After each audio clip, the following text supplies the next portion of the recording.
Living in Korea has given me a lot of opportunities way beyond the things I've imagined in the past. And well, despite these blessings, I still have a lot of regrets as a foreigner here in South Korea. Welcome back.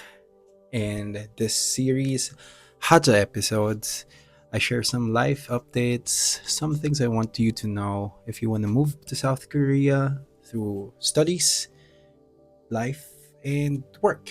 And this video is very important because probably some of you are already planning to visit South Korea, probably explore opportunities to work here, and also opportunities to study here. And I wanted to share some of the regrets I have, and probably I wish I have done before actually venturing into the life here in South Korea. And in this video, I'll be diving into these regrets, and probably you'll be able to learn something from it, probably be able to prevent um, making these mistakes and enjoy your life to the fullest. So, probably I'll start on the very basic but very highly impacting mistake I did. Is that when I was studying and during my first year of the Korean language program under the Global Korea Scholarship Program, I was very relaxed. I did not put any pressure on myself to learn the language. And for me, that's the biggest, most costly mistake I ever made, and one of the regrets I had up until these days, because Korean language is essential to survival here in South Korea. And during those years, I am very relaxed. I was very focused on just doing my master's degree, forgetting the importance of the Korean language in my daily interactions and eventually in my working life. Korean language during that time was a burden. I saw it as a burden, but now I am seeing the lost investment I should have made in myself, studying very hard to improve my Korean language, because now I'm suffering. I'm enjoying my work, yes, but I'm suffering in a way that I cannot really fully express myself during meetings, during interactions with clients, and even interactions with my bosses. So I missed the opportunity to actually improve my Korean language by studying very hard during that 1 year of Korean language program. And that's a missed opportunity. Aside from that, the second regret I actually have is not actually exploring other countries aside from South Korea.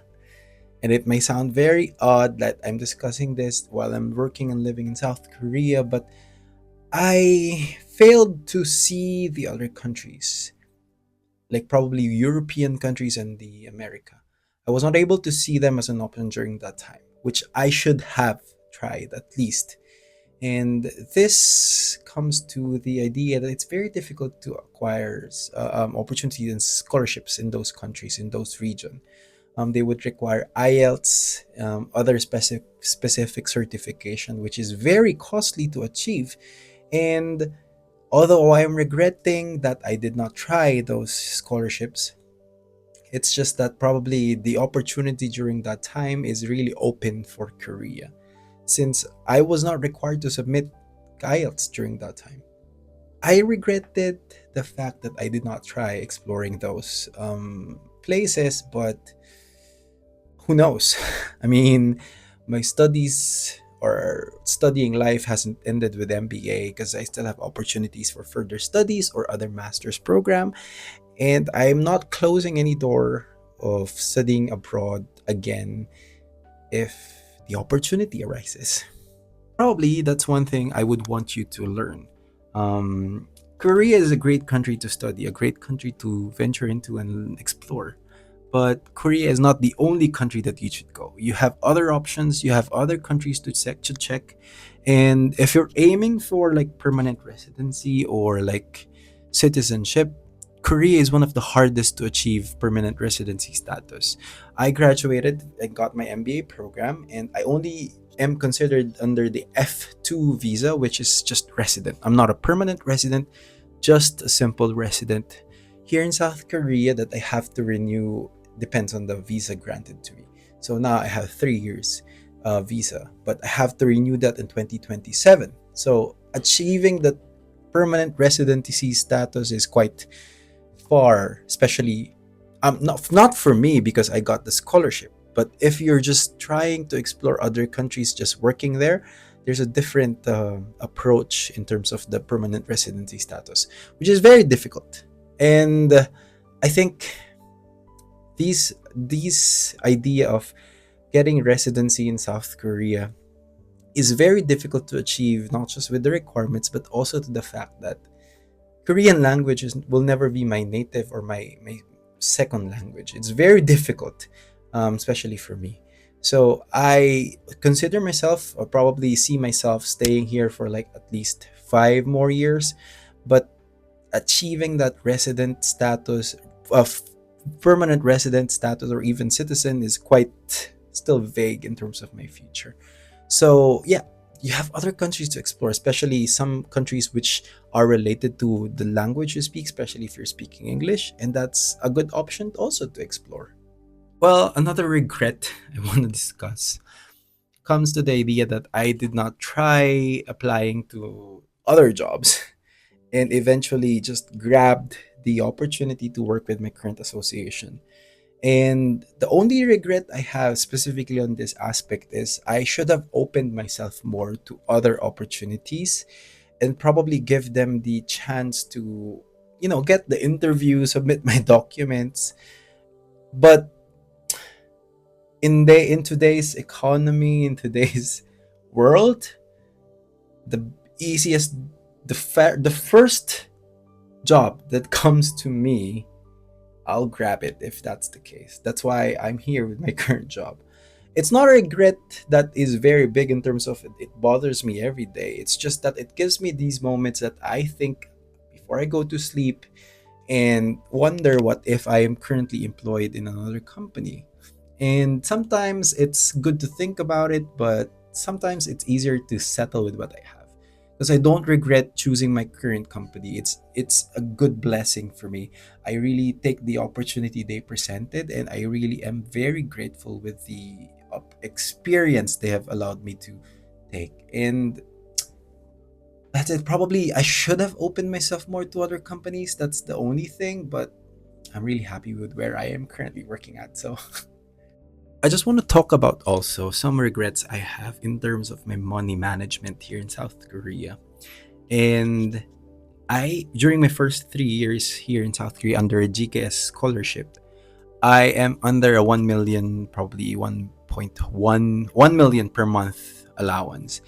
And it's quite big for students because usually students here are given like 500,000 Korean won annually by their parents to budget. That's based on what the people I know share. But 1 million is quite okay to survive. And during those times, I wished I took the discipline of actually preparing my own food, budgeting everything, because I'm actually finding it very difficult to save money and change the lifestyle I have built in terms of buying and everything. Because recently, although my salary is quite okay compared to the allowance I have, sometimes it's very difficult to remove these unnecessary purchases which I developed when I started moving here in South Korea, which can be a big regret for me and also for you if you're gonna be going here in South Korea, because these things can add up. Like simple 15,000 Korean won skincare can add up to 100 or 500,000 if you compute it annually. That's very big. And that actually leads me to the last regret probably I have here in South Korea, which is not joining these programs, especially crafted for foreigners to promote and be ambassadors. So I started joining content creators for different organizations as early as 2023 or 2022. So I had this 1 year gap since I entered here in 2021. How I wish during 2021 I started these programs and explored these activities, because first, these opportunities actually give you money. They provide incentives. Two, it gives you opportunity to increase your following not just in different social media accounts, But because of that, it opens up more opportunities for partnerships, deals with different brands. And sometimes, I mean, majority of the times, if they see you that you have a lot of following, they would provide you opportunities like give you products to review, give you experiences to take, to share. And that's very good, especially if you're a student who's really tight with budget. So having the free opportunity to travel and just you taking vlogs and pictures, that will be very easy to do. And how I wish I started I did, although I started doing my videos like my life here, documenting my life here, I was very relaxed. I was not really putting pressure on myself and not seeing any value aside from information sharing. Because let's be honest, creation is a very big market nowadays and very saturated, yes, but still there's money in it. And how I wish I took the opportunities as early as possible and probably build on that and developed on it. So with me sharing these regrets, I hope you think twice, thrice, and probably more 10 times if you can. If you are really interested in investing your time going to South Korea and moving here, working here, studying here, there are many opportunities, and I really hope you don't let these opportunities go. And if you want to know more about life here in South Korea, see you in the next video. Bye bye.